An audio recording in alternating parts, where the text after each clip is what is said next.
अशा काही गोष्टी आहेत ज्या करताना महिलाच काय पुरुषांनाही लाज वाटते. पण महिला असो वा पुरुष, काही गोष्टी अशा आहेत जे करण्यात बिलकुल लाज बाळगू नये, असा सल्ला आचार्य चाणक्य यांनी दिला आहे.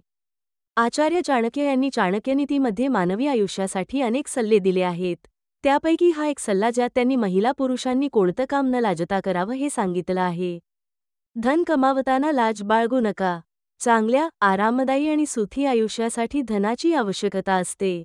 आपल्या सर्व गरजा पैशांशी संबंधित आहेत. अनेकांना उधार दिलेले पैसे किंवा सामान मागायलाही लाज वाटते. पण यासाठी बिलकुल लाजू नका. आपले पैसे, वस्तू वेळेत मागून घ्या. आपलं आयुष्य चांगलं बनवण्यासाठी शिक्षणाची गरज असते. त्यामुळे गुरु किंवा शिक्षकांकडे शिक्षण घेताना बिलकुल लाजू नका. अनेकदा असं होतं की सार्वजनिक ठिकाणी खायला अनेकांना लाज वाटते. पण आपण जे काही करतो ते भुकेसाठी, पोट भरण्यासाठी करतो. त्यामुळे भूक लागली की खावं, त्यात कोणतीही लाज बाळगू नका.